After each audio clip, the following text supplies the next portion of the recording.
All right, welcome back to the Sunday Speedrunner Spotlight. Got to record a couple episodes in advance since I'll be gone at Pace the next couple Sundays. So here's number one on Halloween. Boo, I guess. Anyway, welcome to the show from the studio, it looks like. Yep. Well, go ahead and introduce yourself. All right. Well, hello, my name is selcouthmind, but you can call me Cell, and I predominantly run indie games, roguelikes, weird, silly, you can speedrun that kind of stuff. My favorite.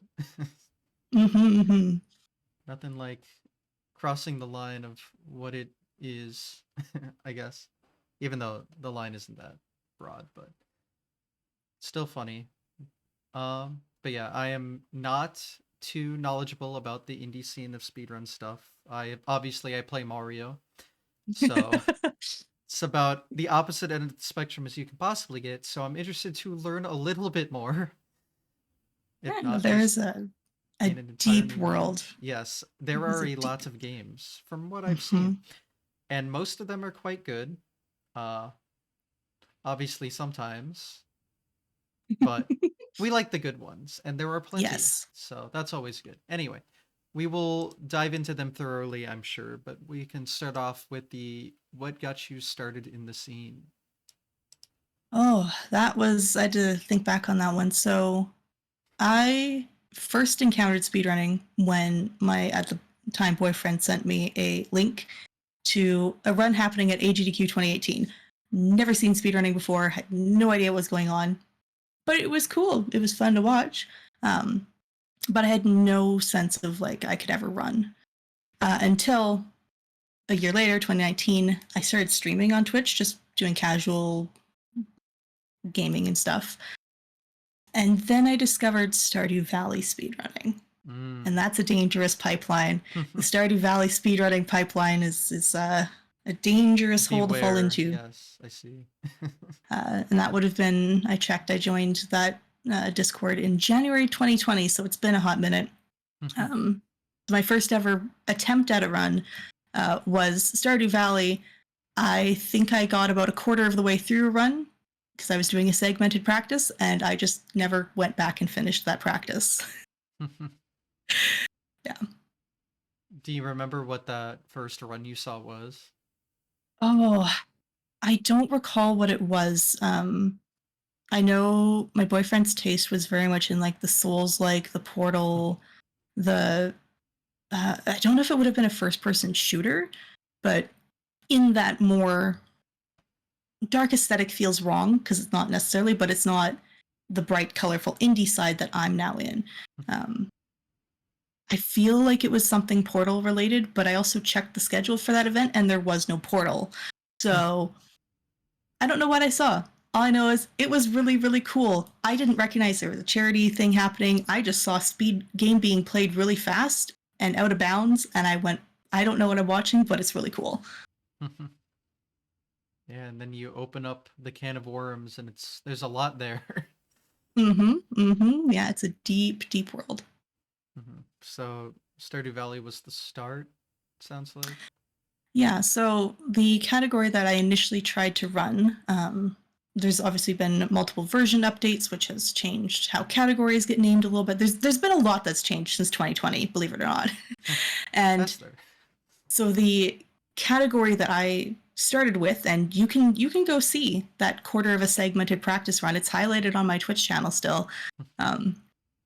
Is a category that I believe would now be called Community Center Vanilla, because this was at a time when they didn't have animation canceling, which is a main, it's not a glitch, but it's a dev tool that was left in the game, which speedrunners found, and Concerned Ape, the developer, has intentionally left in the game for speedrunners to use. So it's using something that exists in an unintended way.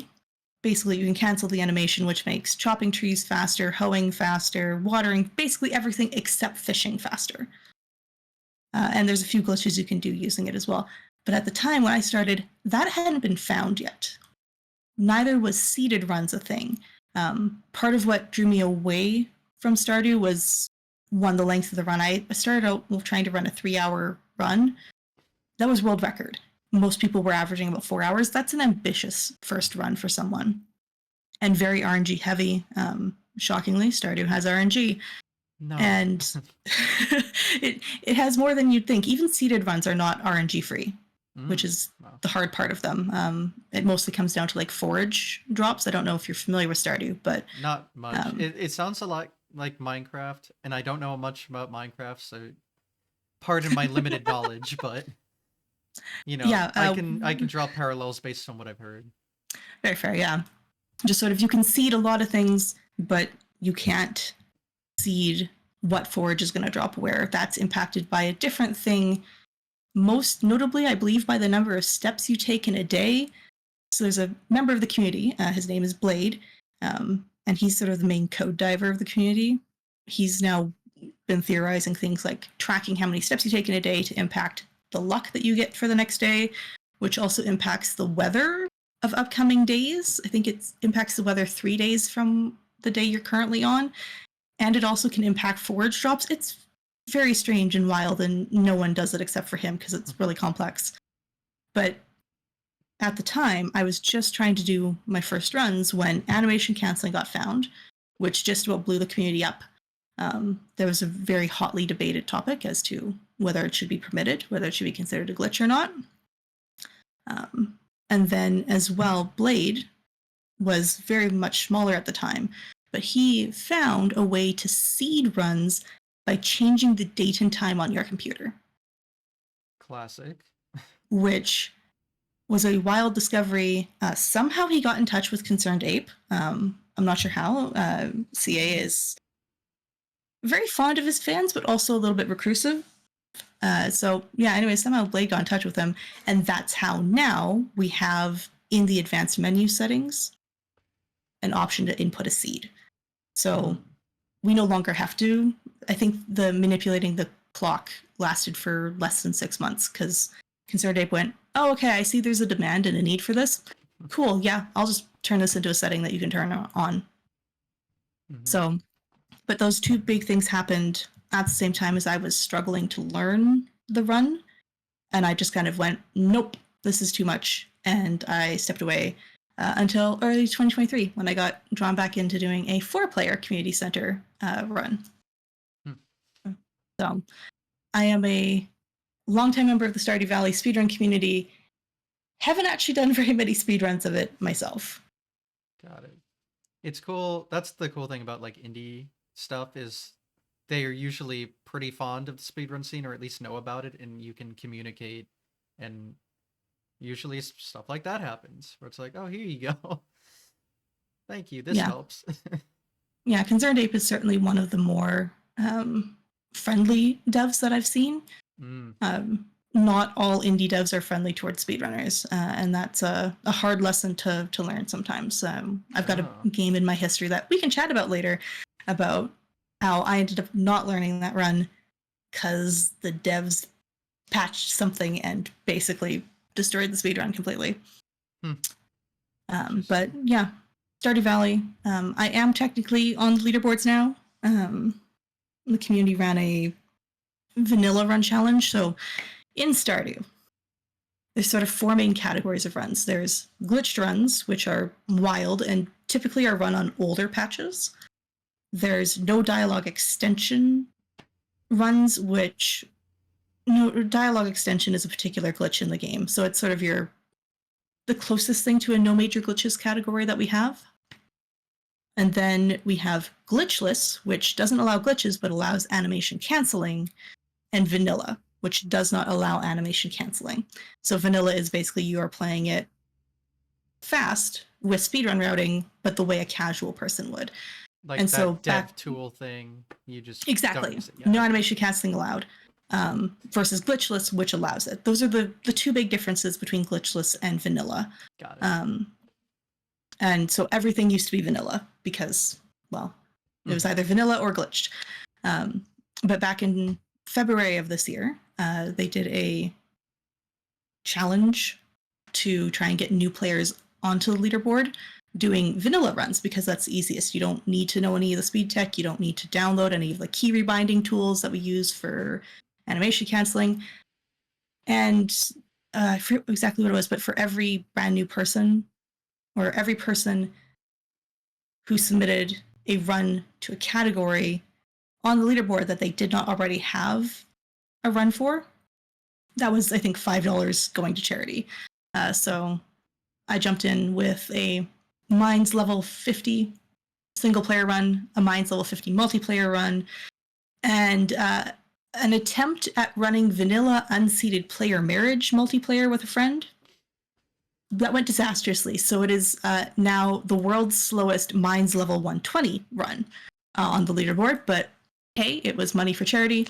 And then sea urchin percent, a meme category where you find a sea urchin on the beach, you put it in a fish tank, and then you put a hat on it. It's a great run. I love it. I love silly category extensions. It sounds like that game is like you could do infinite possibilities with whatever. Like I'm already kind of confused on the main categories, let alone category extensions. The main categories are what they call restoration. So most commonly that's either a bundle in the community center or restoring the entire community center. If you're really ambitious, you'll also restore the JoJo Mart, which is like even further into the game. But yeah, the main ones are sort of the bundles of the community center or the whole community center, and then marriage, where you marry one of the marriageable characters in the game.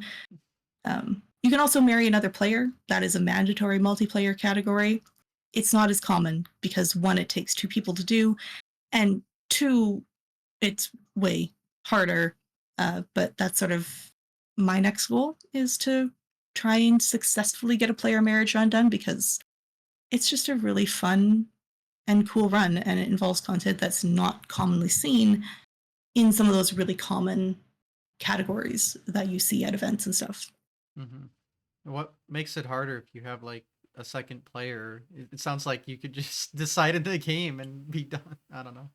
So, in order to marry one of the in-game characters, typically what you have to do is you have to get their friendship up to 10 hearts. So you do this by gifting them things that they like or they love. And then once you're at 10 hearts, you can buy a bouquet from the store. You can give that to them. That turns them into your fiance. And then on a rainy day, you can go to the beach, and hiding in a corner of the beach is the old mariner with a mermaid pendant, who will then sell you the mermaid pendant, and that's kind of your wedding ring, I guess. You don't, I think you give it to them, and then they say, all right, I accept, and then in 3 days we'll get married, and then 3 days later, when you wake up, it throws you straight into the wedding cutscene. So that's how you typically marry a character, but to marry a player is completely different. Instead, you have to buy a recipe for a wedding ring from the traveling cart, which only comes twice a week.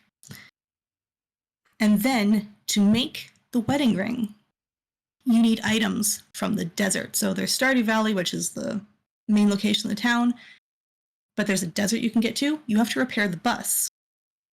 And repairing the bus takes a fair bit of time. You have to complete parts of the community center in order to complete the room that gives you the reward of fixing the bus. And then you have to go to Skull Caverns after you've reached the bottom of the main mines. So mines level 120, that's the bottom of the main mines. Then you go over to Skull Cavern, which is a very difficult place. And that's where my one attempt at it failed, was we just got terrible RNG in Skull Caverns, and it was just one-shotting us. You have to go, you have to get resources to then make the materials necessary to make the wedding ring. So it's very complex compared to standard marriage, because you have to unlock a whole other area, and it's an area that's more complicated and more difficult by default. And there's a significant number of resources and a fair bit of luck that's required to get those resources to make the wedding ring. But I enjoy that. I like a good challenge. as we'll find out, I'm a roguelike runner mostly, so I like a good challenge, but it is hard. Mm-hmm. All these games, like the Harvest Moons and all that, they all have these absurd things in order to achieve whatever goal. Like just Mm-hmm.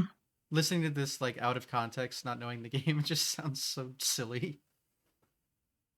If you think that's silly, in the 1.6 edition, which came out somewhat recently, um, you can now drink mayo. So there's a drink mayo percent category. Sure, yeah, Mm-hmm.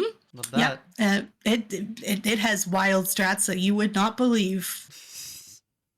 Sold. Anyway, uh, yeah, the joys of these types of games. I don't know like the term for it, like like Harvest Moon. This game, I don't know what the genre is called, but they're all very similar in that aspect. Farming RPG. Farming RPG. The Switch loves those. Yeah. Plenty of content Stardew's a great there. game. Yeah, no. Stardew's a great game with lots to do, and it's one that people often go, "You can speedrun that." You Of can. course, yeah. It's just a matter of there's no traditional any percent because Stardew is part of that category of games. Kind of like technically Minecraft has an end, right? Yes. But Minecraft is also a very open-ended game in a lot of ways, and so you can have in these open-ended games goals other than reaching the quote end. Mm-hmm. That's still a very valid category. So Stardew's great that way. There is something in Stardew for everyone, in my opinion. You just got to find the right category. There is, I guess, technically an any percent category, sort of now. It's called Perfection. World record, I think, is over 24 hours long, so it's done in segments. It's rough. I don't recommend it. Is there a way to? Yeah, there's no way to like just get it to a credits scene. There's a final credit scene. Okay. But I believe that's only available with Perfection. You can do glitched Perfection, and that's like a 3-minute run, but you get a fake version of the credits because Concerned Ape, I guess, put that in there upon realizing that you could glitch into this area. Yeah. So your choices are 3 minutes or like 24 hours. That's hilarious. I love this game already. It's a great time. I highly recommend multiplayer runs. Like, it's a great game to do multiplayer, especially if you're new, because the community is very welcoming and you make a friend in there. Yeah, most of them are down to take a new player and get you into running the game and get you like started in understanding like how you run this game can be very different from how most people like, play casually. So, yeah, that's why I play multiplayer most of the time now, because I'm friends with a good chunk of the runners. Mm-hmm. I outdate a lot of the runners in that server. I just don't have as much experience as they do, so we partner up, and they have the knowledge and resources, and I know enough to be able to understand very quickly what they've asked me to do and be able to do it really well. Mm-hmm. Yeah, I know multiplayer runs are usually good staples for events. I've been seeing it a lot more recently. Yeah, it's fun times. So, I guess that's that game in all its absurdity. Yeah, so I went from Stardew, trying to learn a approximately 3-hour run at world record pace, to becoming an IL runner for 2 years in Dicey Dungeons. So I kind of, as I said, bounced off of Stardew when all those big finds were being found, and like there's a lot of like there was some conflict within the community, people not being sure what to think of these discoveries, and so I had also started playing Dicey Dungeons recently, which is an indie roguelike deck building dungeon crawler. I started playing it casually, but I wanted to sort of see if there was a way to get through some of the levels better, if there was like strategies that could be used. So I started looking up speedruns, and well, I kind of started speedrunning it because I wanted better strategies for casual play. So my first run of that was Warrior Episode 1 Any Percent. And then I started doing witch runs, I started doing jester runs, I started doing thief runs, which, fun fact, if you look at SRC, you will not see a thief run under my name because I streamed them. I just never cut down the run and submitted it. So I have technically run thief ILs, but just it's not on my record. And I just kind of bounced around those 4 characters, a couple of ILs for each of them, for a couple of years, on and off, with a lot of casual content mixed into my streaming. I discovered pretty rapidly, at least at the time, that my community on Twitch was not a huge fan of speedrunning content from me. So obviously you go where the content interest is, and so I focused a lot more in that casual stuff, and I did a lot more speedrunning just sort of on my own in the background. A lot of it was just getting really used to the game because roguelikes, it's RNG. You got to learn the RNG. Yeah, and Must then seem hard to run just because of how RNG heavy it is. Like that, it's kind of the whole point of the game is to not do that. It's not as bad as you'd think. Typically, we'll get into that in a minute. Okay. But yeah, I started out with just ILs, and like that is by and large the main, or at least at the time, that was what was primarily being run by the community, was just ILs. It's expanded a little bit more. There's a little bit more, quote, full game runs, although they're functionally ILs. The way the leaderboard's set up is a little bit confusing. But then in 2022, I got into, there's 2 DLCs for the game. They're both free. So if you own the game, you have the DLCs already because they just came free in an update. I started running categories from the Halloween special. How topical. Which, indeed. The Halloween special has 3 possible characters you can play as: warrior, inventor, and witch. Inventor just sucks as a speedrun character, period. No one really plays there because it's just a bad time. Warrior is the first dicey category that I ever ran at an event. I believe the first appearance of it from me would have been Fright Fatales 2022. Maybe that's not quite right. I think I may have done it previously at Lady Arcader's Attract mode earlier that month, probably as preparation for that. But that was the first category of dicey I ever got into an event, was a Halloween special, warrior, all fights. Dicey runs are split up into any percent, where you can do any number of fights to get to the end of the dungeon, and then all fights where you have to do all of them. Very simple, but important distinction there. So I started off with warrior. I also learned the witch, which, funny enough, the Halloween special witch episode must be all fights because it's the one level in the entire game, the one episode, that has no RNG.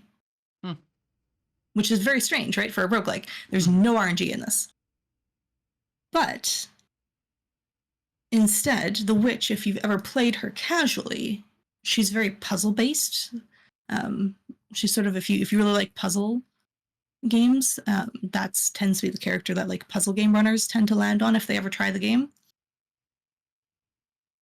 And so in this case, the Halloween episode for her, there's 1 fight per floor, which is why there's no any percent category, only all fights.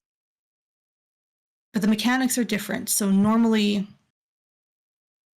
how it works is you can take multiple turns to fully knock out an enemy, and they'll have items that will do varying amounts of damage to you. Not in this episode. Instead, you must knock them out in 1 turn. So you got to do their full HP bar and damage. If you fail to do that, even by 1 hit point, they heal back to full, and they do 1 damage to you. You, as the witch, in this episode only have 6 hit points. So you have limited attempts to fail. So it's very different mechanically, but because of that, everything is a preset solution. Meaning, I actually never ran that category casually. I just looked up the route and started learning it. But Fair it's a enough. really fun route. World record, I think, is about 2 minutes now. My PB is about 3.5 minutes. But it's a really fun, nice little. I use it as a bonus game incentive for events all the time. Like, hey, I can do this like sub 5 minute run with no RNG, so you don't have to worry about RNG in this. And it's just really fun. It's a really fun one. I quite like it. It's interesting how different it is to everything else. It throws people through a loop if they aren't expecting that casually. They are sort of like, how do you do this? How do you solve this? Well, it's very easy. It also means you're guaranteed. So the Halloween special added a boss. There's only 3 possible bosses to get in the Halloween special, and they are Drake the vampire, who's the hatred of the speedrun community because vampires, they're hard to kill. And then we have Madison, who dresses up as Lady Luck, who's sort of the main villain of the game, the big bad guy. And then Pumpkin Spice, who's a brand new enemy. So if you ever see me running Warrior, Halloween Special Warrior, you'll probably hear me be like, okay, really hope we get Pumpkin Spice because she's really cool and actually not that hard of an enemy to fight. Madison is way worse, and Drake is just like, oh boy, good luck. But in the Witch, you're guaranteed to get Pumpkin Spice because, again, all fights are preset. So it's a nice way if I'm running the Halloween Special Warrior episode at an event, hey, let's tack on the Witch for an extra 5 minutes of time, and we're guaranteed to see that special boss then. It's a really nice little selling point for me for marathons. Well, what happens if it appears at random in the other run? Well, then we just get to see her twice, and she's very cool. She's very cool. Yeah, Drake. I have opinions about Drake, but I will say, spending a lot of time playing Halloween Special Warrior meant a lot of experience fighting Drake, even though mechanics are a little bit different. Again, the Halloween Special, they change a little bit of the rules and mechanics from the base game. It still gave me a lot of experience fighting Drake, which was amazing when I started to shift back into main game categories, where I started to see Drake again. And he's actually not as scary anymore because, well, I've fought him a whole lot in Halloween. All right. And so is the way to succeed in this game, I guess, just knowledge of the RNG? There's not really any other weird stuff you might not be intended. There is a glitched run. Okay. There is a glitched run. But by and large, a lot of it is knowing what you're looking for in each category. And every IL, every category has different things you're looking for. And there's some variability in terms of even like runner comfort. I have certain items I prefer. There are other runners in the community who prefer other different items. But a lot of it just sort of knowing, okay, this is my top choice item if I can find it. Here's my like top 2 backup choices. If I can't get either of those, here's my next best options. Or do I just reset? That's another one. Or enemy luck. You might go, if I can avoid it in an any percent fight, I don't want to fight this enemy. I'll fight this one over that one. Like, a lot of it's just knowledge and what you're comfortable playing against, and also just knowing where you're at in the game. If I'm really low health going onto a floor, I maybe don't want to fight a certain enemy unless I absolutely have to, or I'll change up the order so that I'll level up, heal, and then I go fight that enemy because now I have enough health to potentially tank the damage they're going to do. Okay. A lot of it's just knowledge. But there is glitches in the game. There are glitches, and they are wild. So, at the beginning of this year, I started learning full game any percent glitches. That's the proper name of the category. It's about, my PB now is, I think, 59 minutes. So it's a longer run compared to a lot of runs available in Dicey. But most of that's due to glitches. We can duplicate items. We can carry items between episodes. And what's some of the other stuff we can do? There's some weird things. There's some other glitches as well in the game that we haven't found a speedrun use for, but there's more glitches than you'd expect. And it's fun, but probably the most RNG heavy category I've ever run. because if you don't get a certain item, you're kind of toast. That's how I ran this category on Hotfix a couple months ago and went 40 minutes over estimate. Oh no. Aha. Because I got 1, really bad RNG just in general, and 2, I never got the item I needed. And so, fortunately, I was the last run of the day, but it did not go so well. Good thing it was hotfix. Yeah. And I was gonna mention that roguelikes are, in this sense, are cool for marathons because you have one attempt, you have to deal what you're dealt, so you don't have to like reset. I guess maybe not in certain situations. It's always a good thing. Oh well. Yeah, that's why sort of my goal for, I think, 2025 is to look into seeing if we can seed some of the RNG of Dicey, because I know that the dev has publicly talked a little bit about how they coded the RNG, and I want to see if it's possible. Just even if we can just seed for that specific item. I don't care about the rest of the RNG. I can deal with the rest of the RNG. I need that item because full game any percent glitches is such a cool run. And like I ran it on Hotfix a different time and came under estimate that time, and I had the game's artist with me, and she'd never seen these glitches before, and she was just wowed and amazed the entire time. Like, it's a really cool run, but if you don't get that item, you're kind of toast, and it has like a 6% chance of appearing. Oh god, I hate. And those if you odds. get too far into the game, it becomes 3%. So it gets even worse as you keep going. It's just bad times, not fun. So I want to see if we can seed for that specific item to see if we can make this category more marathon safe. Because that's my big dream, is to get to show that category at more events, which currently events don't want to touch it because it's too RNG heavy. Yeah, makes sense. So what is this item? What makes it so like mandatory? So the item is called Crystal Sword. When you upgrade this item, it goes from taking 2 slots in your inventory, you have 6 inventory slots, to taking just 1, which is a wonderful thing. But it also does 3 times whatever the value of the die is that you put into it, up to a 5. So you can't put 6s into it, 5 and lower. But if that means if you put a 5 into it, you do 15 damage. The next best item in the game, which is Boomerang, does 2 times damage unless you put a 6 in, but even 2 times 6 is just 12. It's 3 less damage than a Crystal Sword. Boomerang also does damage back to you, which is a whole other part of the risk management of running this, because Boomerang's a very much a favorite item for running, but it is very, very risky. So you want Crystal Sword because it does so much damage so quickly. The downside of it is once you use a Crystal Sword, you get once per battle, which is why we duplicate it. So you find it, you upgrade it, then you do a weird thing where you select it, and while you have it selected in your inventory, you back out to the menu, and then you load back in, and the game thinks there's now 2 copies of it. There's a sort of a ghost copy that's still like selected by you. You have to then put it into a valid slot, back out of your inventory, go back in, and now you have 2. And you can do this infinite times, as many times as you have inventory space. Okay. Which also means you can store it, and you can take it with you into the next episode.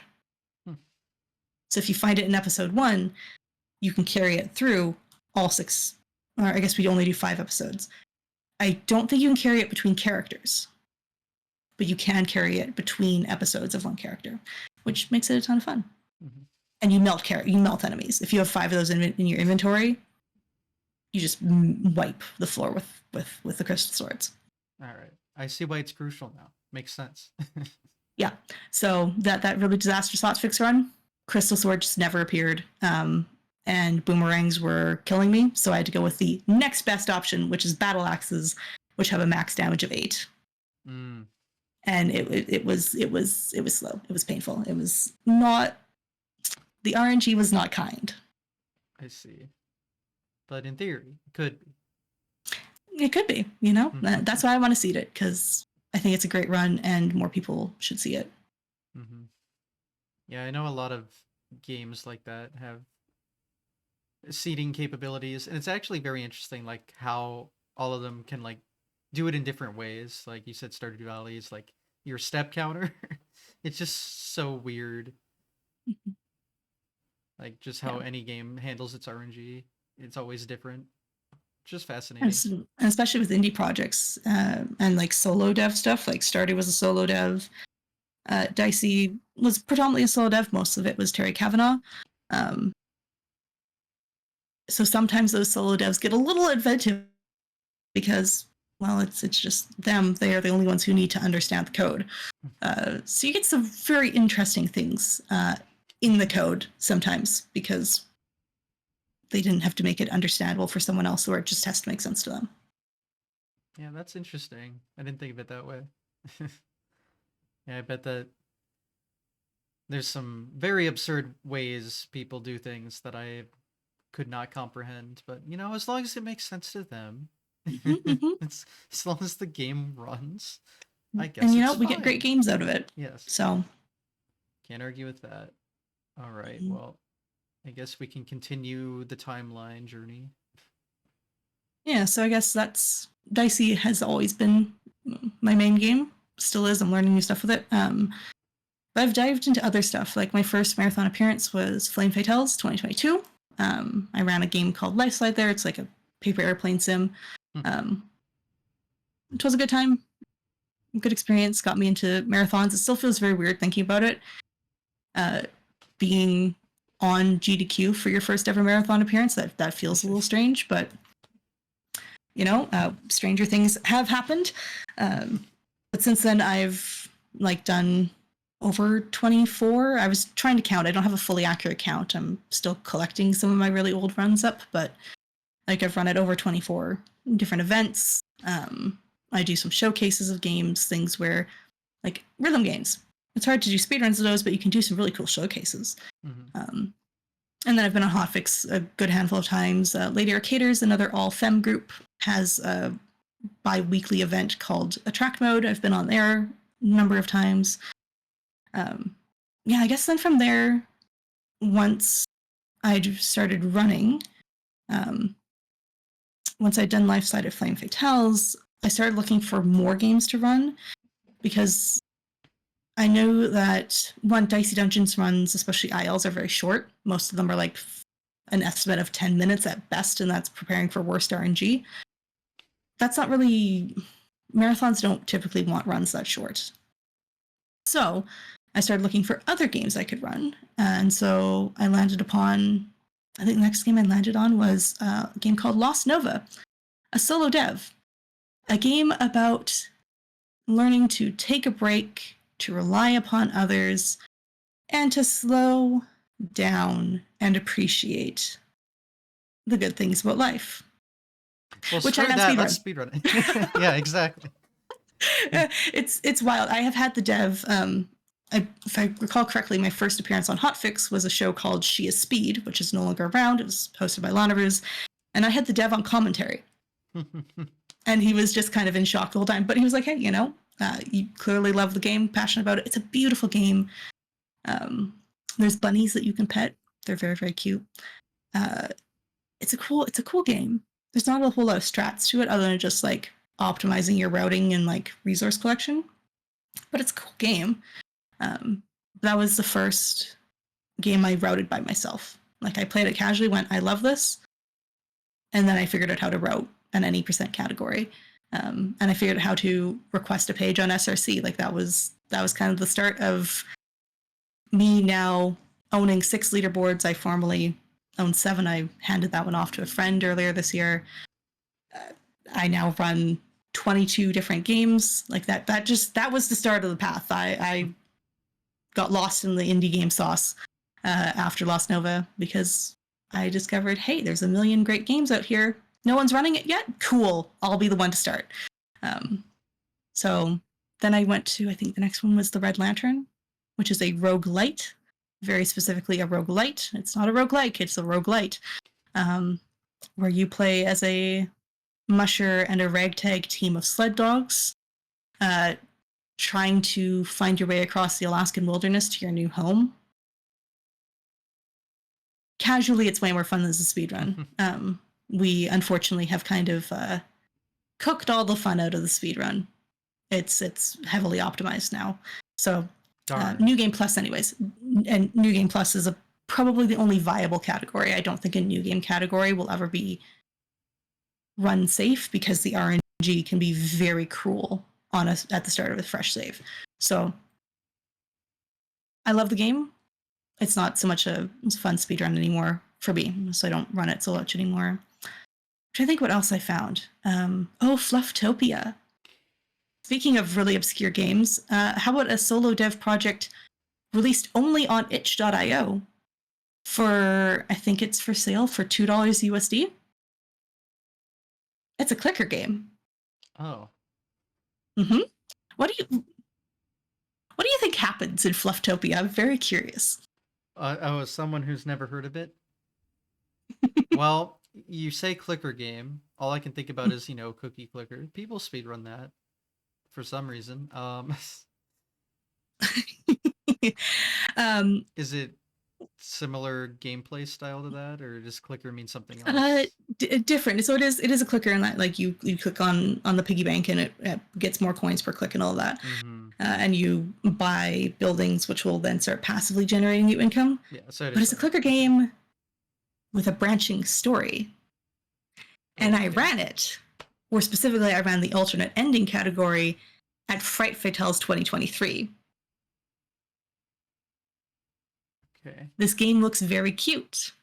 Oh. But it has a very, very dark sort of sub-story underneath it. Doki Doki you? Kind of. Doki Doki, I'd say, is darker than this. This is more Matrixy, is what I would say. Oh. Interesting. Mm-hmm. Okay. Yeah. Alternate ending is a ton of fun. I've had the privilege of running it at a few different events, and I always grab a blind commentator, someone who's never seen the game before, because their live reaction is great, because they are never, ever expecting the twist that comes from the alternate ending. Because it goes from being bright and colorful to, oh, we're inside the mainframe. It's a short run. I think my PB is like 6.5 minutes. My marathon estimate's about 10, just because I don't do all the strats. And there are strats. We do triple input method. If you're really going for PB, you do a triple input method. Because turns out you can click with left mouse button, you can click with enter, and you can click with spacebar. But you can't stack them fully on top of each other, so you're having to like manually like stagger these three inputs a little bit.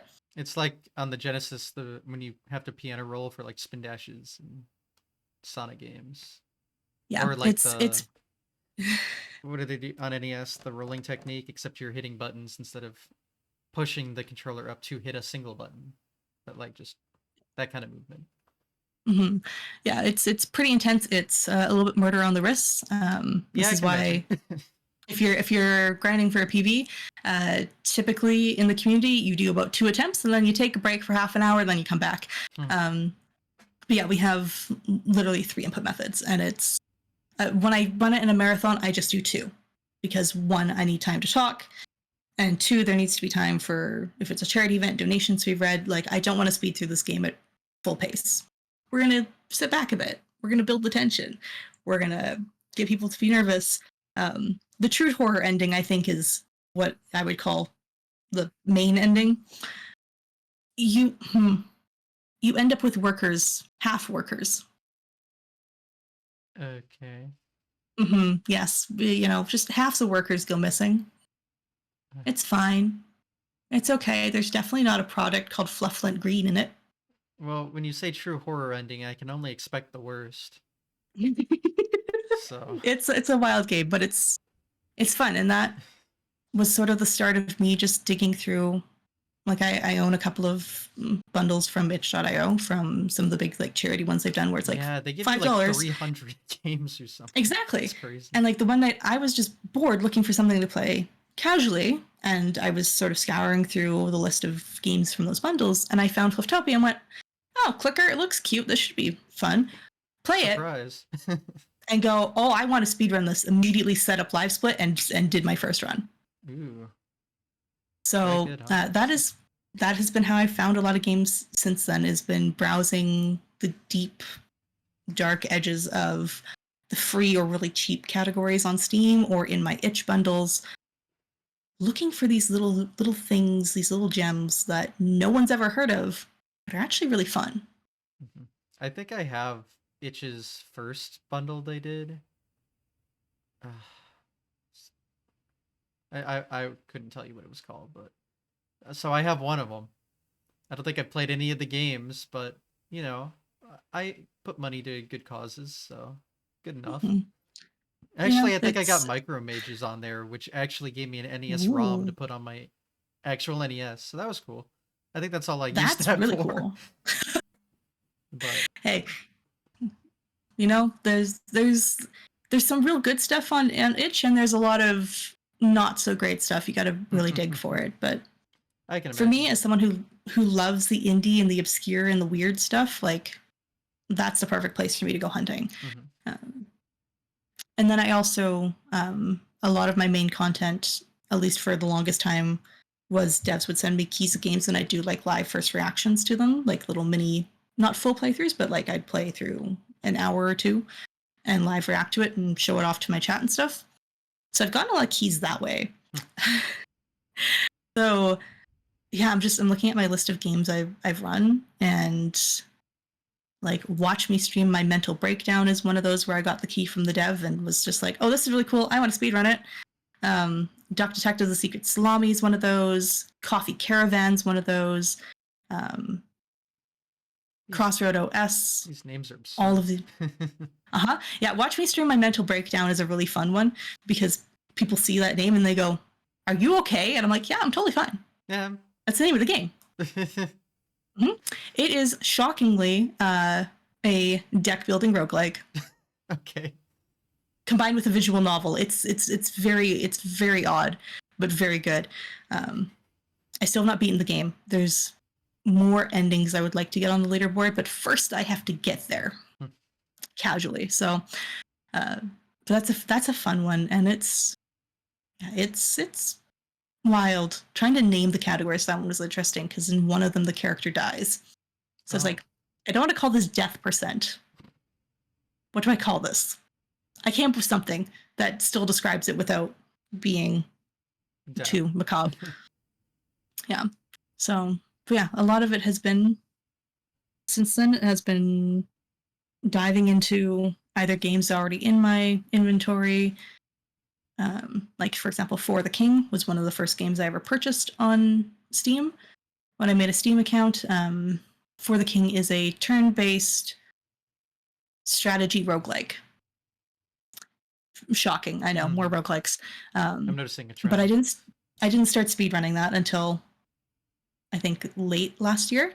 So I'm still building up into what I'm learning in terms of runs that game because the RNG in that one is genuinely brutal.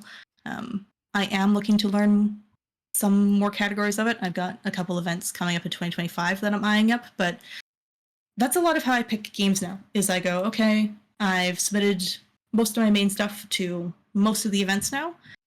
What do I have already in my library or is upcoming something that's going to be a new release and I can probably get a key of that I want to speedrun because I have events coming up that I don't have anything for.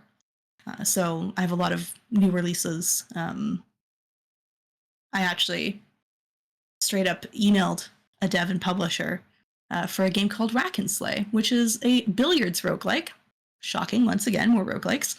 I straight up emailed them and was like, hey, myself and a dear friend of mine, Satan herself, we're interested in this game. We both want to run it. And we want to submit it to SGDQ's second submission period. So I had to outline like, what is GDQ? What do they do? Why are we asking for this key? We're also looking at submitting it to these other events. What might you expect out of this, etc. And it was successful. Hmm. I got an email back with 2 keys, one for each of us, which is again the wonders of indie devs. Hmm. Many of them, if you reach out and are one polite and two outline like why you're interested in it, most of the time they're willing to work with you. Um, Some aren't, Hmm. which, but many of them are, because even if they don't understand it, like for example, the dev of Lost Nova, he does not get why I want to speedrun his games, but he still understands it as I love the game and I appreciate it, and I'm doing this because it's my way of showing it off to audiences.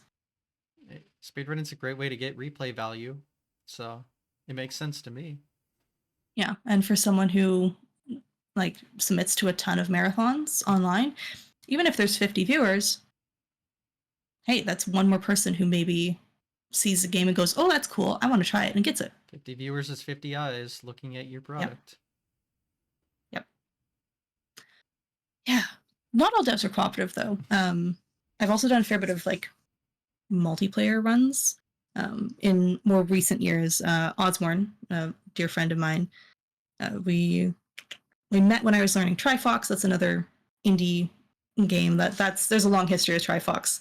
I'm working to get back into it, but we met there with Trifox running, and then we started doing co-op runs, and we settled upon the We Were Here series. Are you familiar with that series? I'm probably not going to be familiar with anything. I'll be real.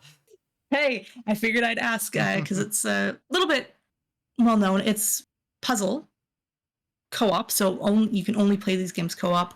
But they're also like horror light, I think would be a way of putting it. And we started with We Are Here, which is free on Steam. It's a great game. Go play it. And we learned We Were Here and We Were Here 2, the second one.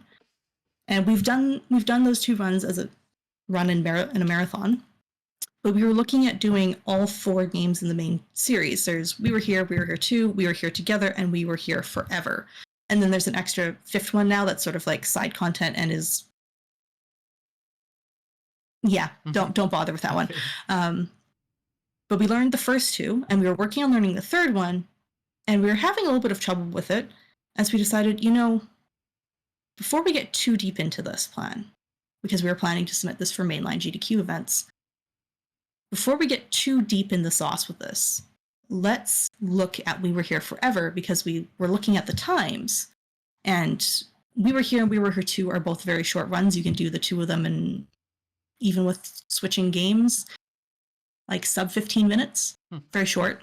We Were Here Together, the 3rd game, is the average time on SRC is around 17 minutes, so the first 3 together are altogether around 35 minutes.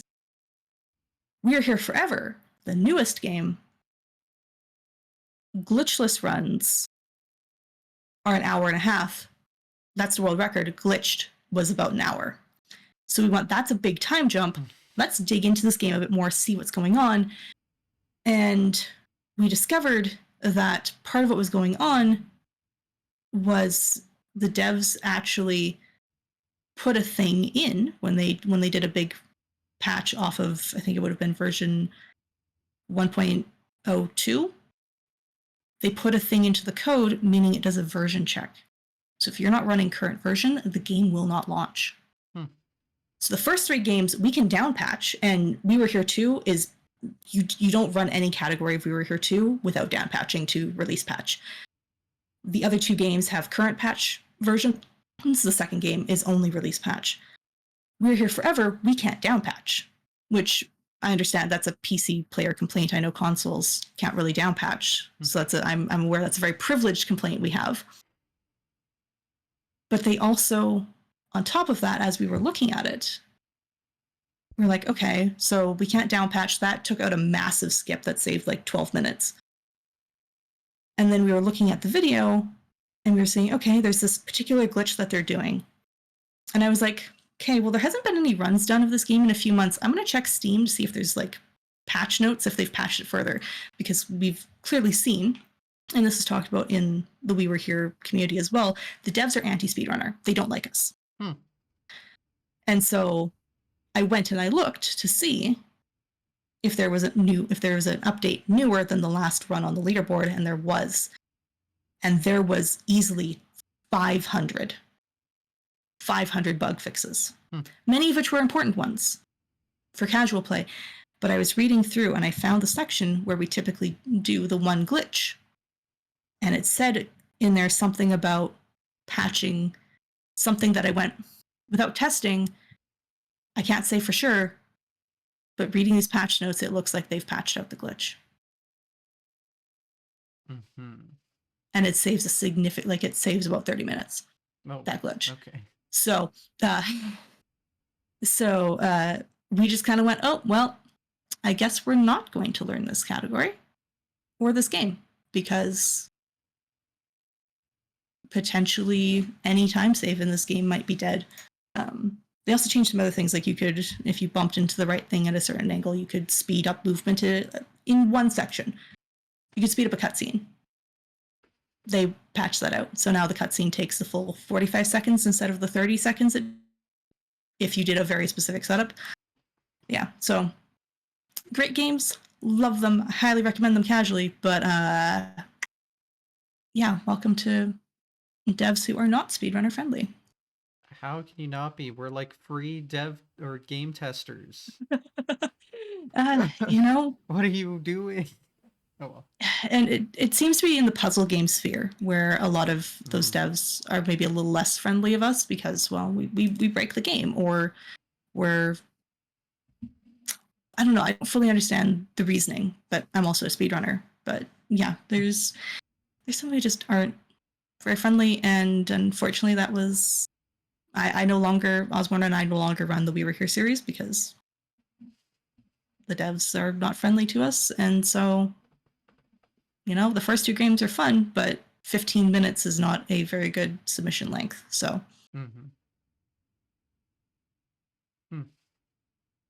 It's weird how big the time jump that is between games, though.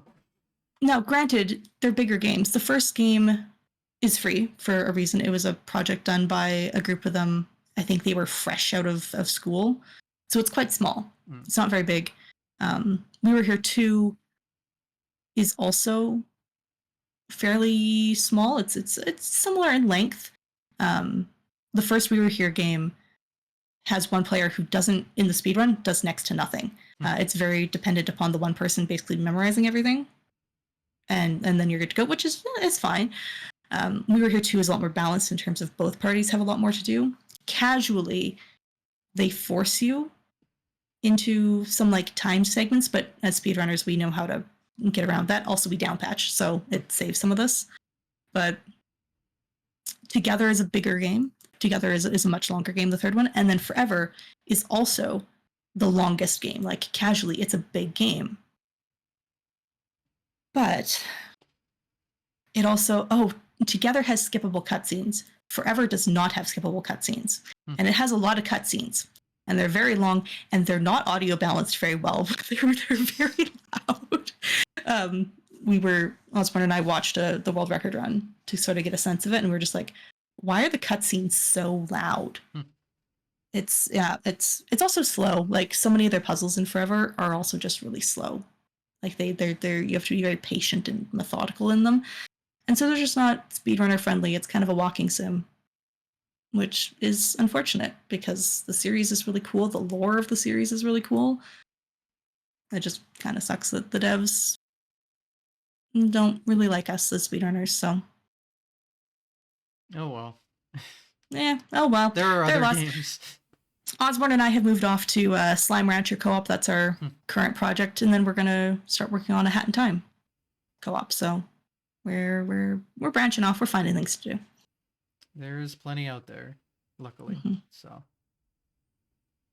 I guess anything you want to go into more detail? Like, are there any games kind of glossed over that are like worth going more into detail in? Like particular Trifox maybe. Okay. Because I mentioned that briefly.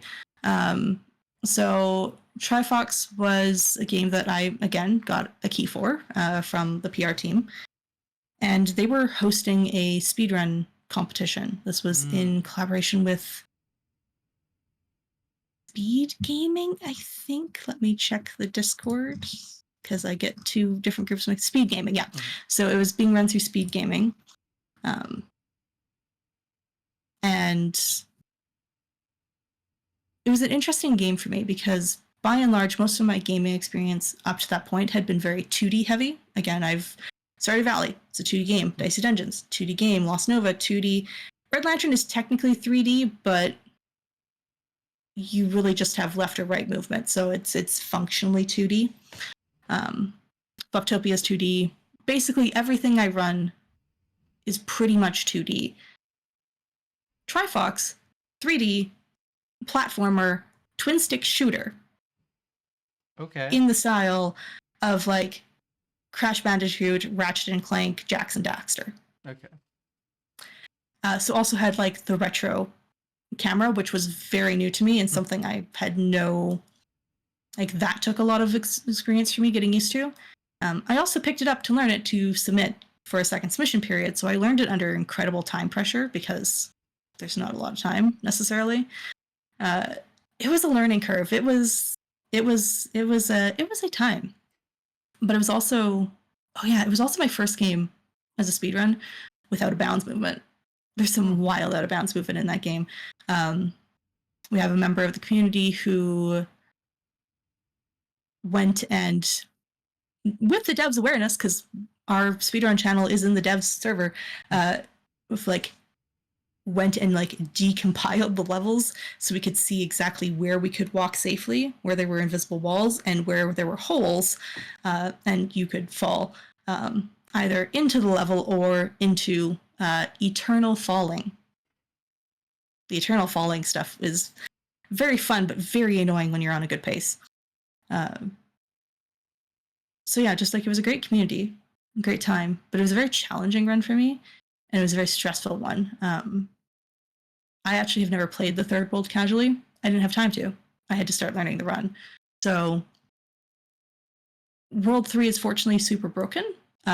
We have the longest level in the game is World 3-2. Yeah, how about we just skip the entirety of 3-2? You have to do the opening segment as intended.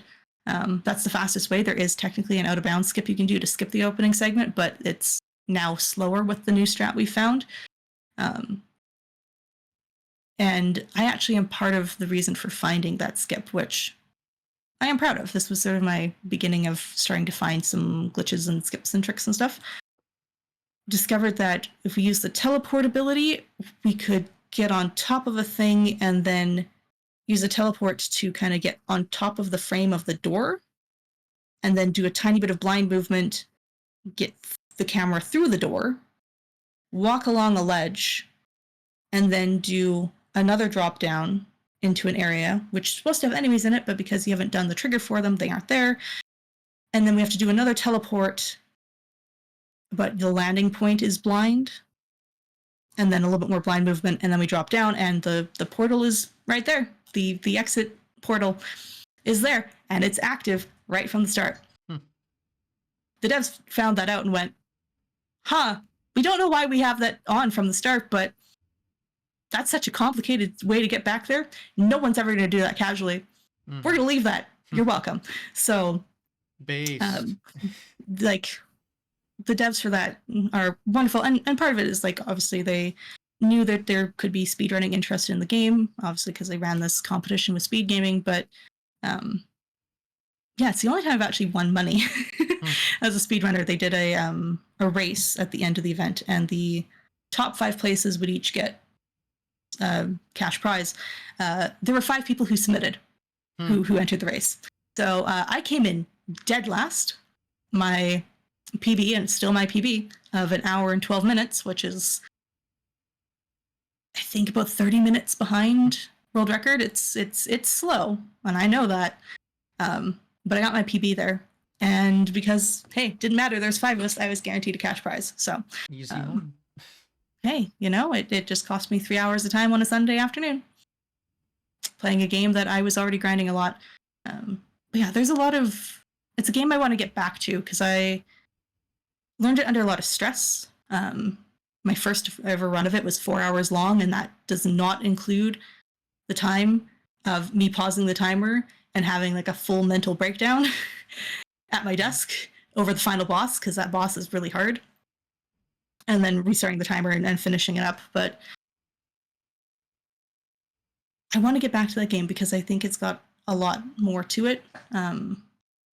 I think there's more audiences to see it. The world record holder has shown it at a few places, but he's over in the Netherlands, so North American events are not the most friendly to European times, obviously.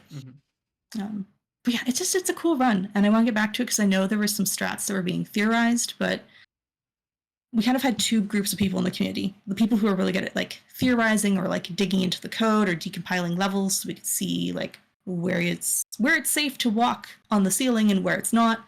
But they don't really want to run the game. And then you have the runners. And so they kind of need someone to be back running, testing some of these theories. There's a theory for a New Game Plus category that has occurred that's got some wild skips and strats because, again, New Game Plus. But no one's really tried to run it because the world record holders kind of moved off to other things. Most of the other runners of the game bounced off the game once the speed gaming competition finished, which is unfortunate. So it's really the world record holder and me are kind of the two who are left. So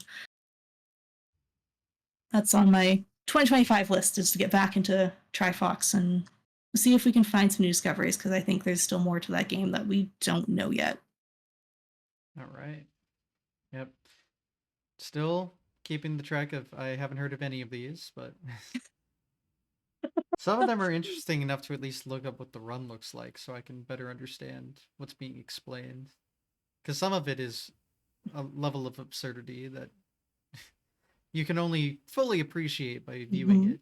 But yeah. Have you ever turreted up the edge? Have you ever turreted up the edge of a cliff?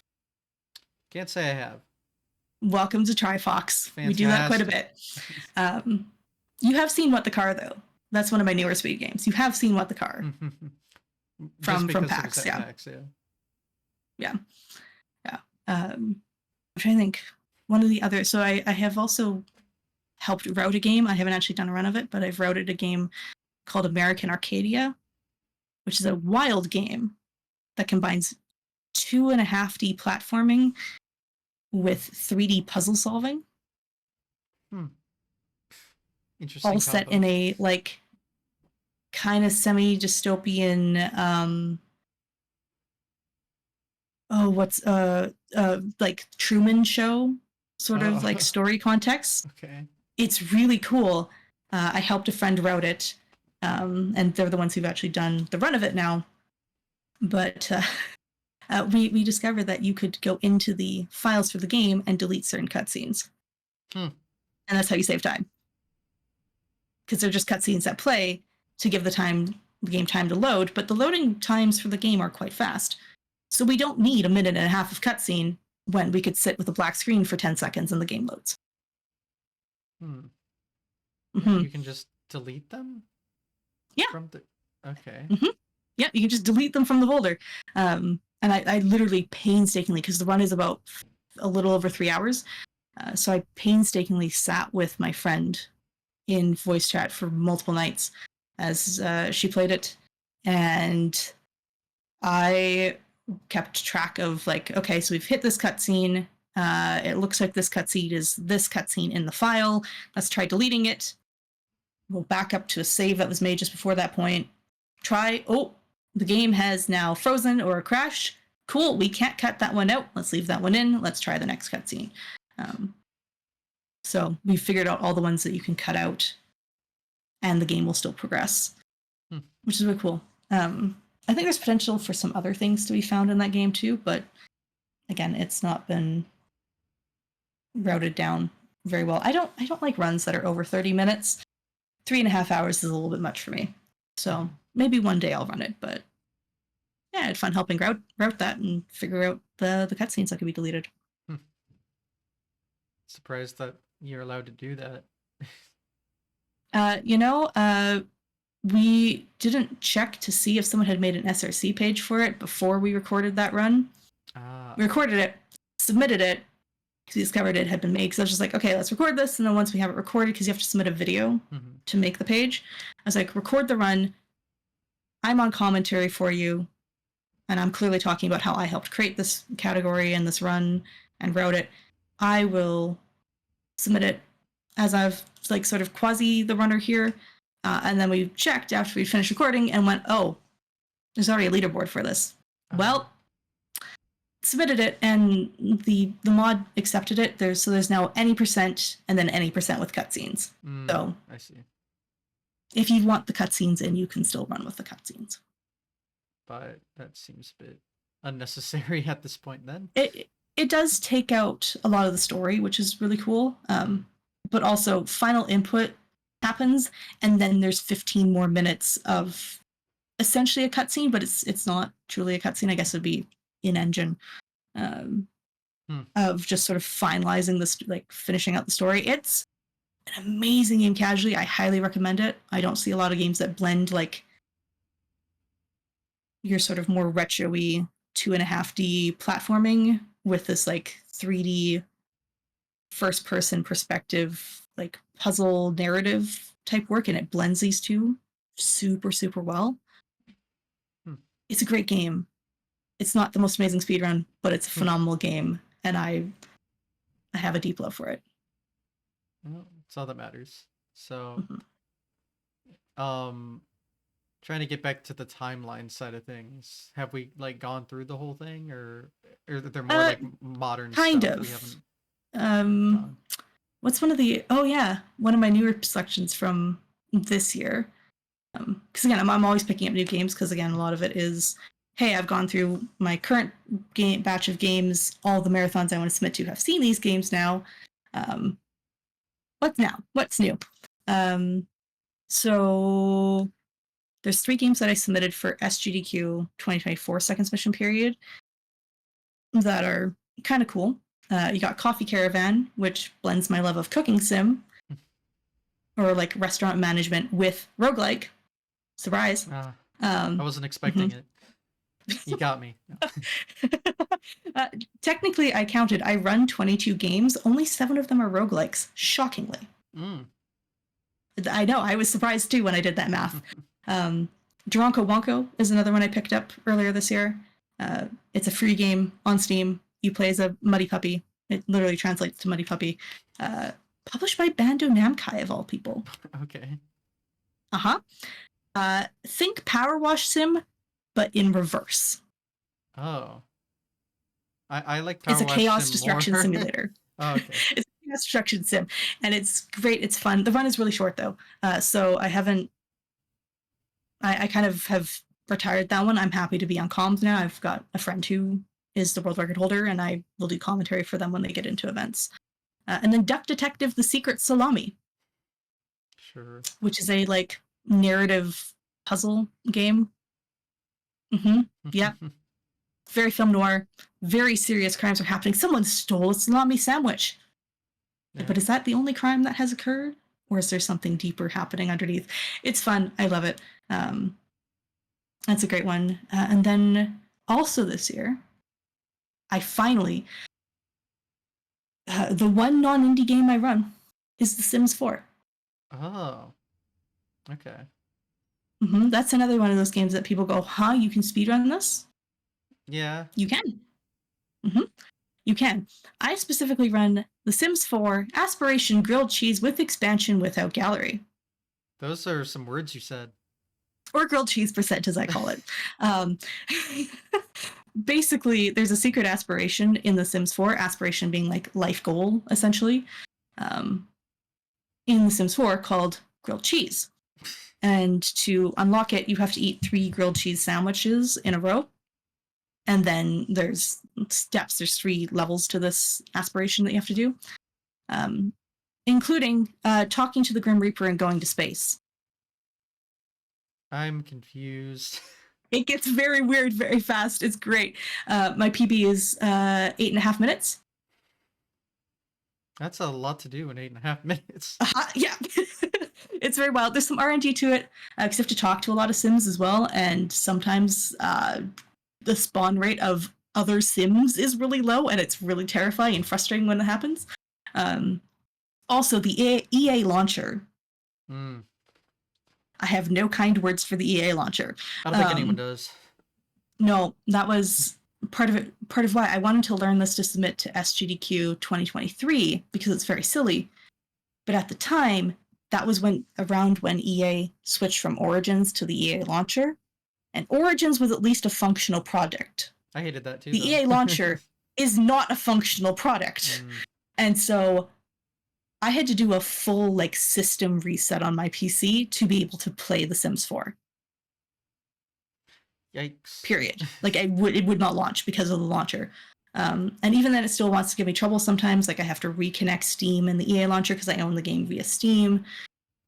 And it's a hot disaster of a mess. But it's a really fun run. Although The Sims 4 currently has a like Halloween event occurring in game. And it's sort of a quasi battle pass thing. You do things in game that earns you points towards this, and as you get more points, you unlock more things. But they seem to be permanent unlocks, meaning there's a new item in the game called a grimophone. It's a gramophone that has the ability to also summon the Grim Reaper. So one of the things I intend to do fairly soon here is to actually test and see if we can use the grimophone as a new part of the speedrun, because that might be faster than the current method, which is killing a sim. Which it takes some of the creativity out, unfortunately, because like there's so many ways to kill sims in the game. So what is the fastest way? What's the most optimal way for the way that you want to play? This is why I do with expansions. There's also a without expansions category, because I do the run with the seasons expansion pack. I freeze my sims to death. That's how I summon the Grim Reaper. Very Canadian of me. I see, yes. Yes. All this for grilled cheese? All this for grilled cheese, because, don't worry about it. Just enjoy some grilled cheese. Uh-huh. Yep, this is how I enjoy mine, all right.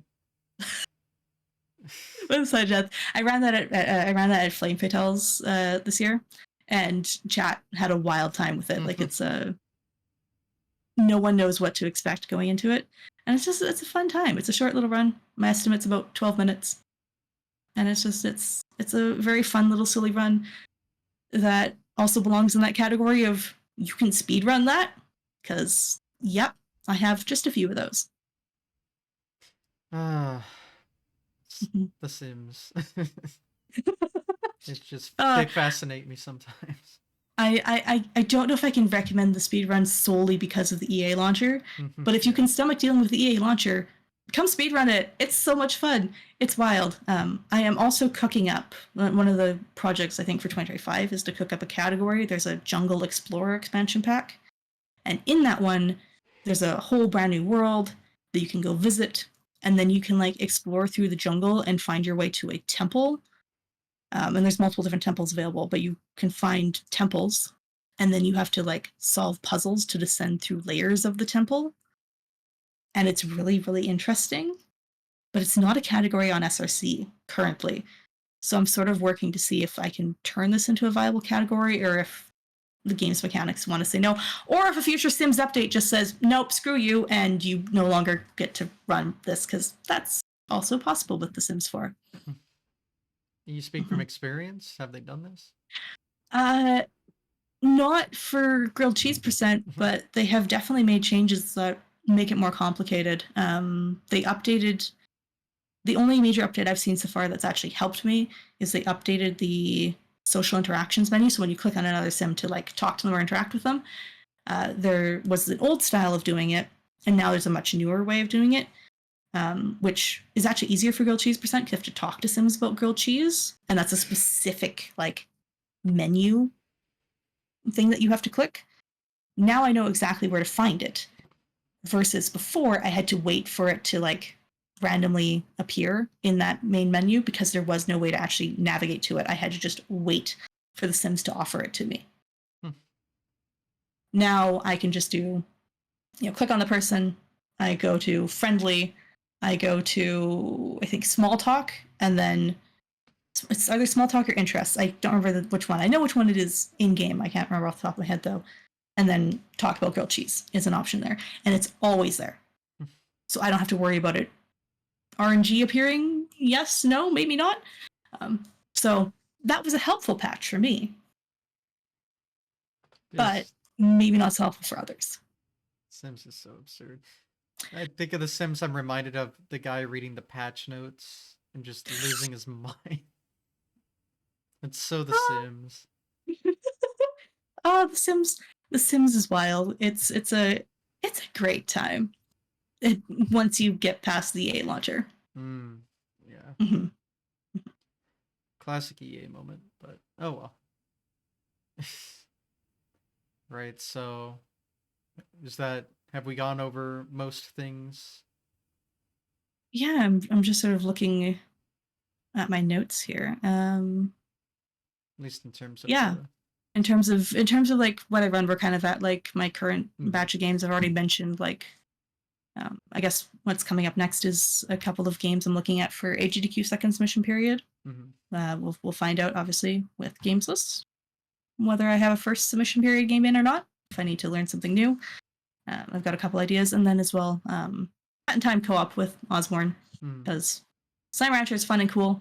I actually created Slime Rancher. A quick side tangent on Slime Rancher. You will not see co-op runs on the SRC page. That's because you have to use a mod to do it. It's a mod that's approved by the speedrun community, but they've never made a page for it. Like they haven't put it on the leaderboards. So any percent has been run by a few different pairs of people, but Osborne and I routed, and it was probably me who routed this, but we created a route for all Gordos, another sort of the next most popular category, solo. We created a co-op category for it, and it's actually very, very cool. It's got some cool out of bounds stuff. The mod breaks a few things in the game, so we are absolutely taking advantage of that. It's so good. It's so much fun. But yeah, that was some routing that I did recently that I'm just kind of proud of because mhm. yeah, it's cool. But yeah, Hat in Time is going to be our next co-op project, and that has an established co-op leaderboard. So there'll be a little bit less on the fly route testing with that practice. Got it. Are you able to share what your future plans for marathons are, or is that like? Um, future plans for marathons. Let's see. I actually have this already written out. What I'm looking for. Mm, Um, I do a fair bit of volunteering for marathons as well. okay. Do a lot of hosting. I was a host at SGDQ 2024. I've auditioned for AGDQ, and I'll keep auditioning for those. Yeah, the games list is tomorrow. I forgot about that. Yep. By the time this is on You all, YouTube, it'll be out. yep, it will be out. Maybe even the host list will be out. Who knows? RPG Limit Break as well. If you're in that RPG scene, you also will have heard me on the host mic at that. So do quite a bit of hosting, quite a bit of running as well. I've applied for No Holidays Allowed. That's part of the No Glitches Allowed like group of events. Um, this past weekend was Preventathon 4. That's one of the marathons I run. So I was obviously runner, I was staff, was hosting. As head organizer, I was kind of doing a little bit of everything, as you do. But yeah, plans for the coming year, obviously hopeful. Fingers crossed. I get a game or host for AGDQ. I'm looking at things like Multithon is a community I love dearly. Randomania Randothon. They're mostly for randomizers, but they take roguelikes. So I got a couple more roguelikes for them. Because, hey, most events don't want roguelikes. So when you're a roguelike runner and you find a community that takes roguelikes, you stick to them and you do everything you can to make sure that they love you as much as you love them because they're a rare gem. RPG Limit Break. I'm hopeful to maybe, as I said, For the King is technically it's technically an RPG. It's a roguelike, but technically an RPG. So if I can get a category of that learned in time, I'll run it. I'll submit that to RPG Limit Break. Obviously, Lady Arcaders stuff. I'm around there. Love them. No Glitches Allowed crew. Yeah, I got some plans for stuff, but sort of shifting into some of the bigger events because I did, I think, 24 events this year, What the? Oh, okay. which was a lot. I didn't run at every single one of them, Okay. but I was involved in some way in all of them, which is a lot. And some of them I had multiple runs if I had runs in them. So it was just a lot. So I'm sort of stepping back a little bit and focusing a little bit more on running Preventathon, which is the charity event I run. I also run the Indie Explorer League, where we do sort of as we have time and energy as staff, we host events for indie and obscure speedruns. Community I enjoy. I love that one. And we don't do it for charity. It's purely for fun, which means we get to see games that we maybe wouldn't see otherwise, because there are games that are great for charity, but maybe, or there are games that are really great for charity events because they're going to draw money, right? And these are games that have a little bit more of a name to them, people recognize more, or there's really great incentives. But there's also really cool runs out there that just don't have maybe that draw that's needed for a charity event. So part of why Indie Explorer League does events not for charity is so that there's space for these runs that maybe don't have as good of a shot for charity events, but they're really, really, really cool. Or for runners who maybe they're not as comfortable dealing with some of the maybe like quote bigger productions, because charity events tend to be a lot bigger of a production, a lot more complicated. They maybe don't want to deal with that.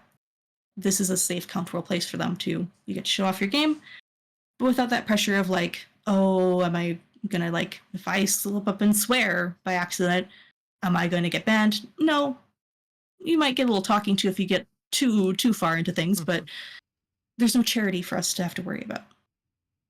We can just kind of be free and have a lot of fun, and it has brought a lot of joy to me, just because doing a lot of charity events can be very, very draining. So yeah, that's stepping back from maybe submitting so much myself to events so that I can put more time into running some of these places to give people a little bit more spaces to be involved as volunteers or as runners, and to highlight, once again, the indie, the weird, the silly, the obscure, because there's not a lot of spaces for those.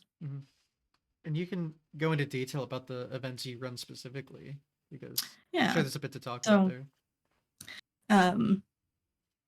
Yeah, Indie Explorer League, I've sort of already talked a fair bit about. We've done one event. We're theorizing another event for February, but we're still very much talking about it, so no plans on that. But stay tuned to my socials; they'll get posted there some point somewhere, or you can go find it. We do have a little website with links to stuff. But Preventathon is actually an event that came out of my own content myself. So in 2021, to celebrate my streaming anniversary, which is the beginning of June, I decided I wanted to do a charity stream. And I was just looking through Tiltify, looking for charities, and I found one called Little Warriors. And at the time, I didn't realize that they were Canadian, which was a little bonus to me because I'm from Canada, and so like just an extra bonus of, hey, Canadian charity. But they raise money for children who've been sexually abused. They have a treatment center. They work with them. Very, very serious, very difficult subject, obviously, but very important work. And they're constantly having research done to confirm that they're actually being effective and doing what they're hoping they're doing in terms of like treatment outcomes and all of that. Very, very cool stuff. I could nerd out about that. I also, master's in clinical child psychology. That's a little bit my passion. But I started off with doing a charity event for them at the beginning of June for my anniversary. And then I did another event for them on my affiliate anniversary, and then I did another one the next year, and I did the beginning of June again. But by that point, when we hit 2023, I was much deeper into the speedrunning scene at that point. And I was starting to withdraw a little bit more from, actually, no, that was in 2022. So that was the start of me getting involved with speedrunning. So I got more involved with speedrunning. I also moved early 2023. And so that disrupted streaming on my own channel for a bit. So I went,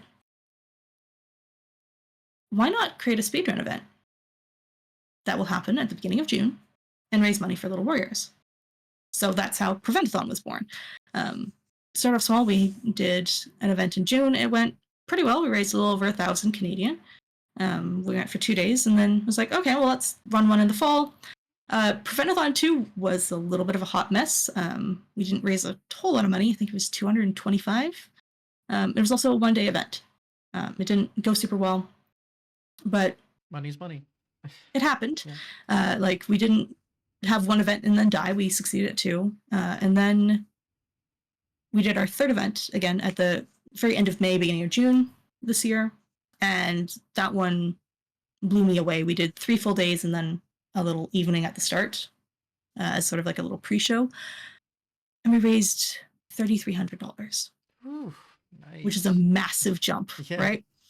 And we went from the first 2 events. So in 2023, we had less than 100 runs being submitted per event, maybe at best 20 volunteers, like very, very small. To I don't know what happened with Preventathon 3, but it blew up because we had like 150 runs submitted. We had, I think, 40 volunteer submissions, and we take pretty much everyone.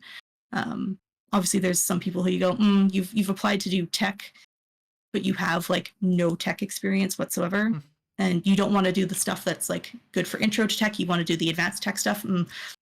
That's not going to work. But by and large, we take everyone.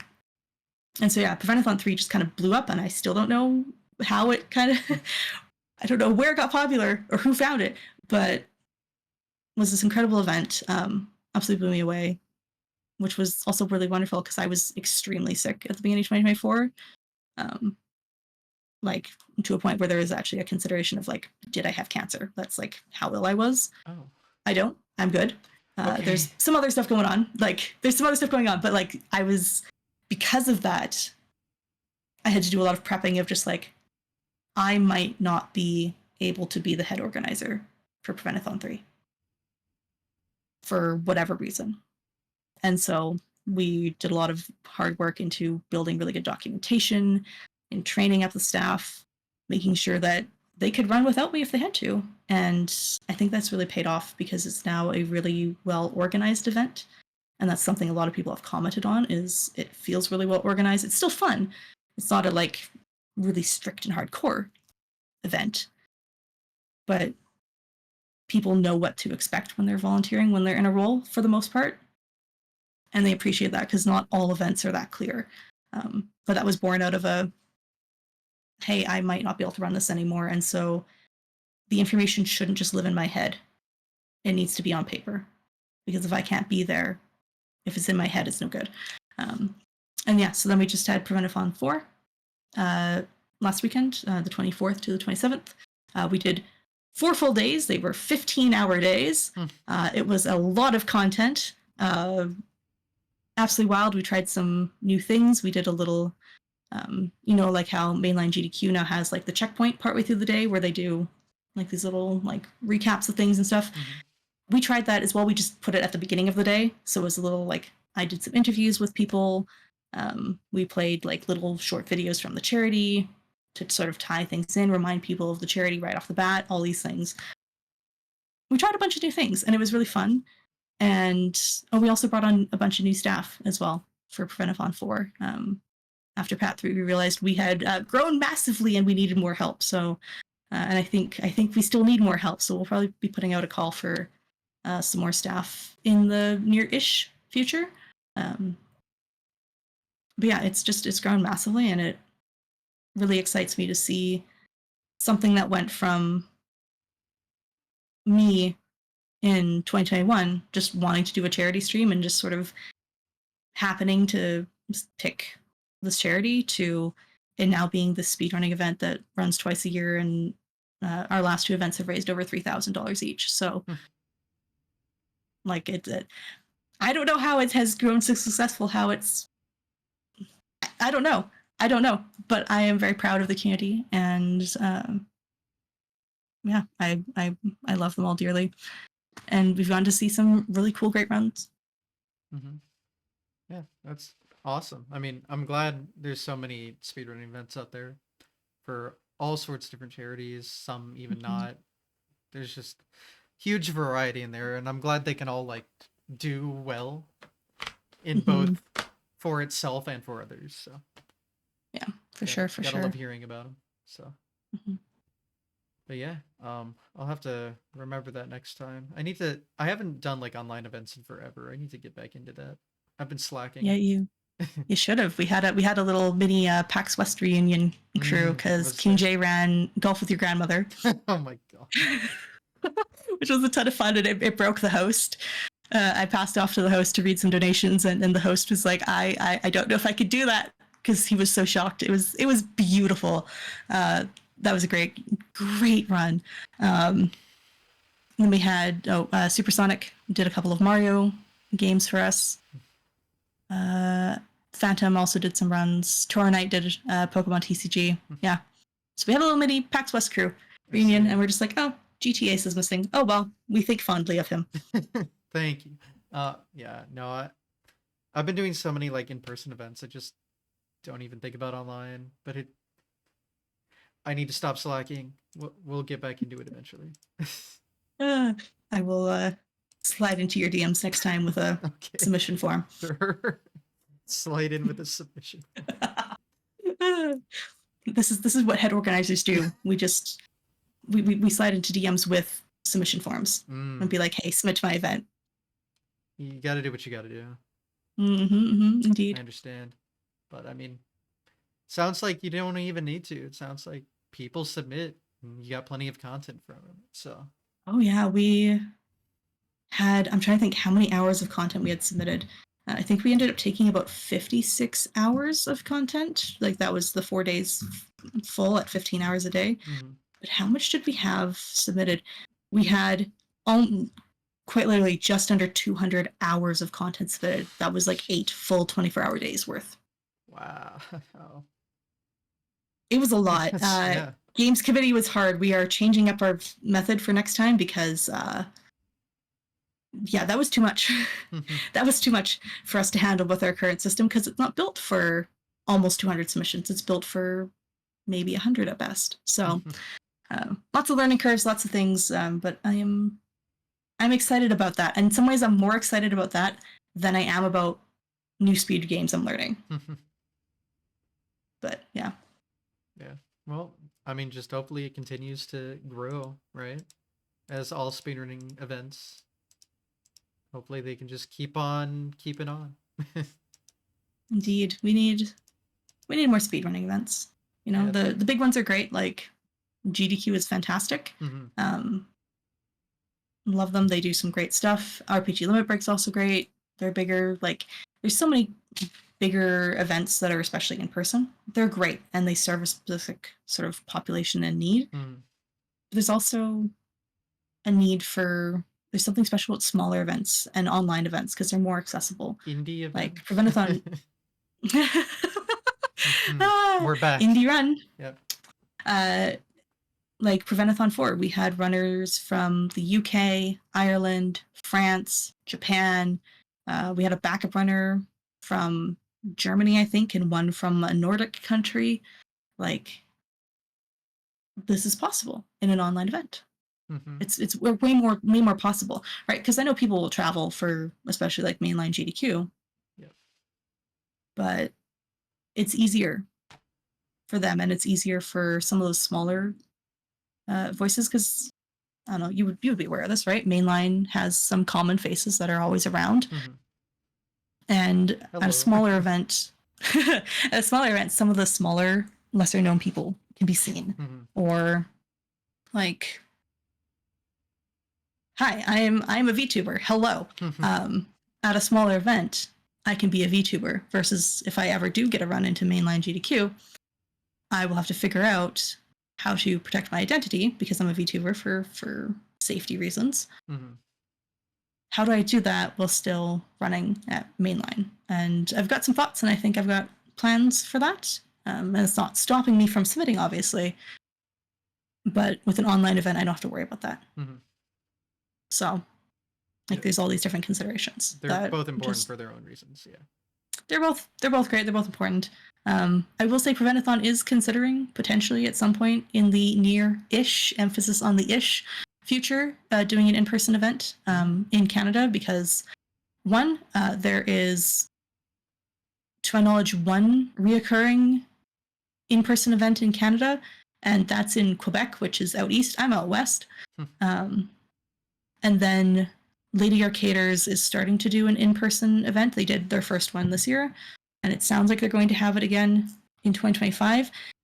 But that's an event only for femme runners, which cuts out a population of the community, right? Like it's great, and I love having those femme-only spaces. They're wonderful, but it does cut out part of the population, and it makes it not accessible for some folks who are really great runners and deserve to have a platform. But it's also in Toronto. It's east. Yep. And so I'm out west.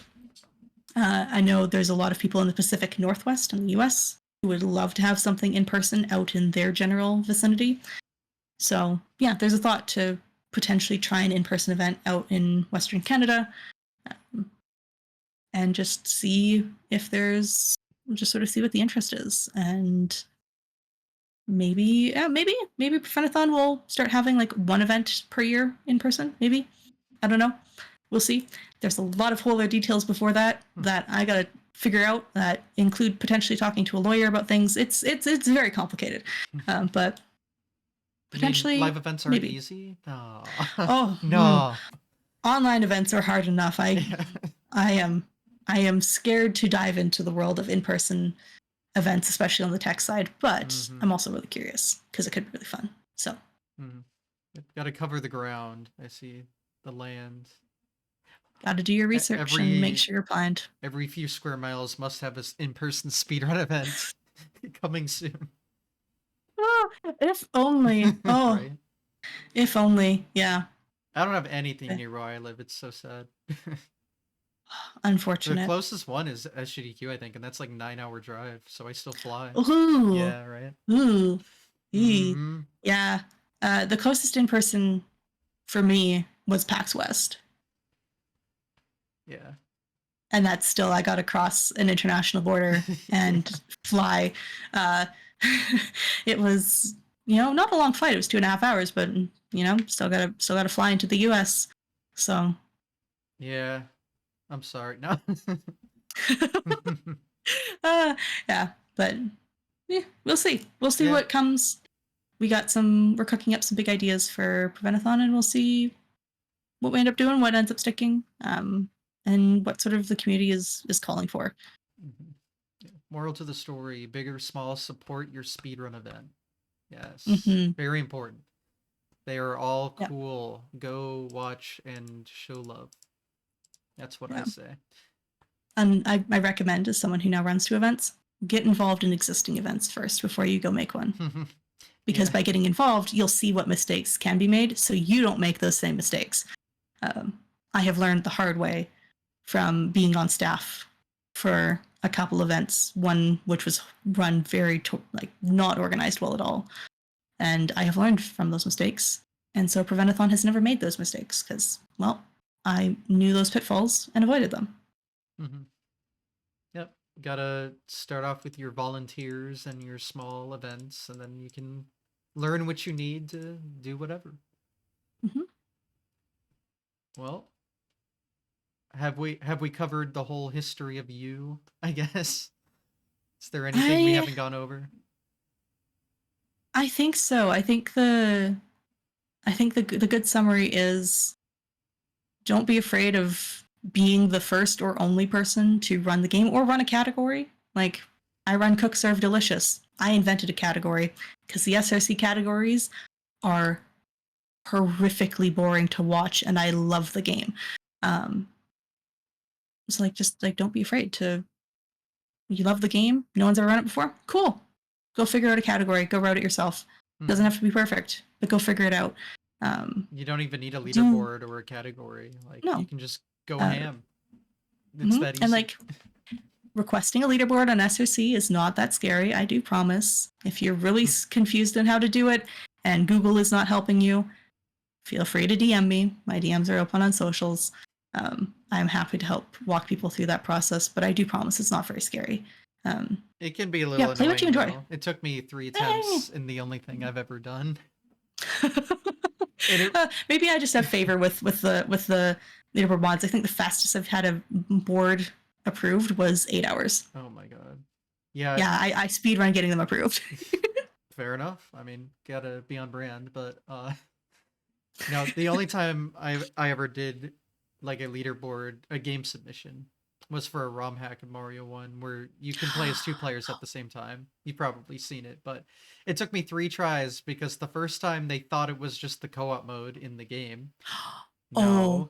The second time, or maybe the first time, they just thought one of the times they thought it already existed as something that it wasn't, and the second time, I think it was like lack of interest, and I was like, no. Third time was the charm, and all of them were like in the same week. Like I just kept doing it. I was like, no, Oh, no, and I would just add, like they would say this one thing that was wrong, and then I do the exact same submission and just go, actually, actually, and we got there. And you know oh. what? The board's looking pretty good. There's not a ton of Hey, submissions, but people like the hack, and it's cool. So, hey, many of the leaderboards I own, because I own 6 of them. Uh, I'm looking at the 6 I own. I think there's 3 runners for Lost Nova, like 6 for Red Lantern. I think 3 for Flufftopia, 2 for Watch Me Stream My Mental Breakdown. I think there's about 8 of us for Duck Detective. There's 2 of us for Coffee Caravan. The one game I still hold a world record in because the other runner runs a different category. We love default world records. They're so much fun. oh yes. And then I also used to own the Rack and Slay board, which I've handed off to someone else because they are doing a way better job of moderating. So you can have it. I already own too many of them. But that one has also maybe like 5 runners. So none of my games are particularly popular, but Yeah, it's you good to can have a chill. leaderboard there. Yep. I'm Like- glad they do accept stuff even if there isn't a ton of activity, because it's nice to just have it there in the search so someone could stumble upon it if they're interested. Like, I know Watch Me See My Mental Breakdown. I happened to post about it in the Frame Fatales server when I got the leaderboard. And the next day I had a submission from someone else because they're like, I've been waiting for this leaderboard to appear. Yep. So, which was just like, that was great. And me taking that step to make it, going, I might be the only runner of this game because who's heard of this random little roguelike? Turns out, no, someone else had heard of it and they were waiting. They just weren't either sure or confident enough to make the board themselves. So, And yeah, go be bold, go be brave, go run what you want to run. Don't be afraid to bounce around between games. We'll see. When I retire from speedrunning, I anticipate I'll probably have run over 50 games in my lifetime, probably at the rate I pick up new ones. But like, don't be afraid. Be weird. Create new categories. Doesn't matter. And submit to your local marathons. True. Mm-hmm. Yeah, I was gonna say, like, at least you don't have to worry about moderating Mario. I would not want that job. Yeah, job. It's a volunteer position. Well, I would not want that task. We'll say. I'm messing. Yeah. So also, don't be scared if you create a board if you have to like be in charge of it, because it probably won't be like Mario. Listen, some people have it work. I don't even do much anymore, and I still get scared by it. You do occasionally, like for Duck Detective's Secret Salami. We did have one runner who got a little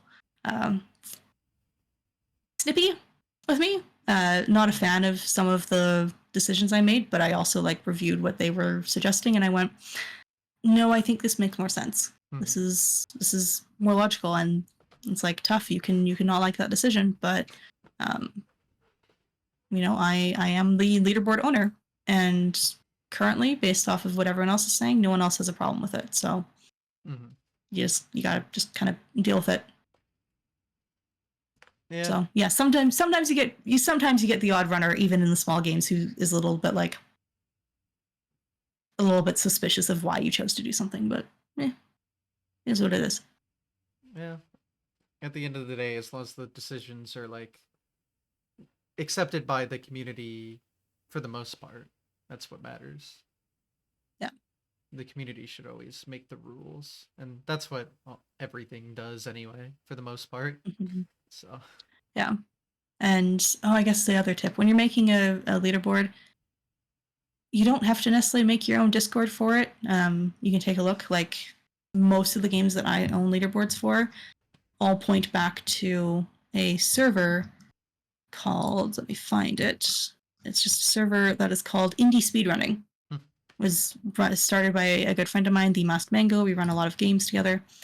And in it, there's sections for, let's see, Caravan Sandwich, Coffee Caravan, Duck Detective, Flufftopia. I commissioned some Ladybugs, Lost Nova, Liminal Space.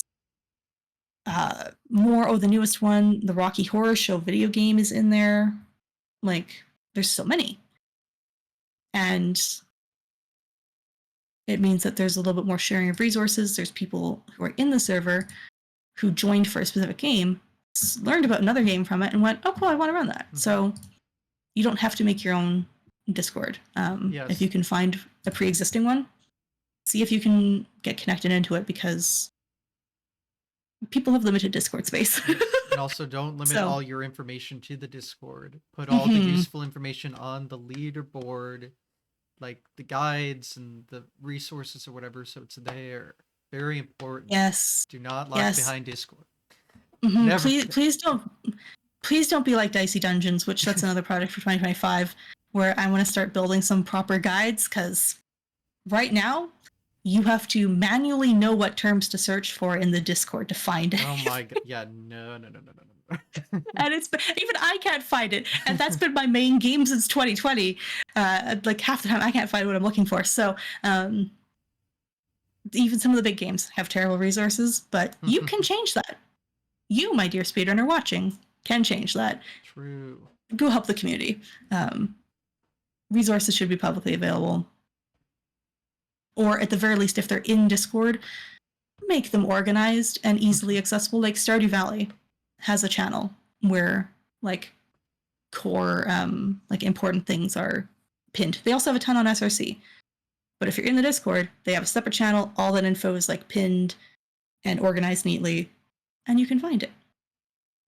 Don't have it scattered around in random messages in random channels, and I've had too many nightmares searching the Dicey Dungeons Discord to learn things, and then give up and have to ping the world record holder to ask the question. So don't do that. Bad plans. Bad times for everyone. Yeah. All right, well, it sounds like we've reached the conclusion.